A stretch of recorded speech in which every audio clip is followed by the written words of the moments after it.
To be honest, we know that endometriosis can run in families. So it is not uncommon that in clinic, when a lady comes and mentions symptoms of endometriosis, she will tell us, by the way, my mom suffered with endometriosis, or my aunt suffered with endometriosis. And also, it's not uncommon that we see sisters in the same family having endometriosis. So there's some genetic predisposition for this problem.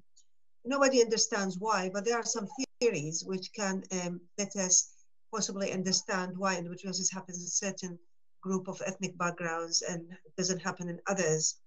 We know that the most acceptable theory is what we call retrograde menstruation, means that a lady when she menstruates, when she has a period, the period instead of going out, some of the lining of the womb goes up and, through the fallopian tubes inside the pelvis. And of course, that lady will have liability for this lining to implant inside the pelvis, behind the womb, on the peritoneum, which is the layer which covers the inside of the tummy. So not all ladies, of course, will have retrograde menstruation, will have endometriosis, but there is some genetic predisposition that the lady is liable to allow this lining to implant inside the pelvis.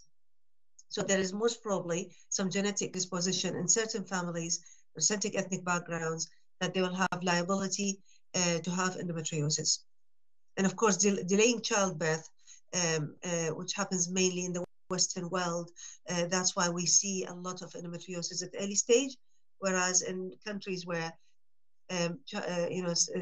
starting pregnancy at early stage and most of the time without contraception, those ladies might we don't see endometriosis that common in these societies, whereas in the Western world is more common.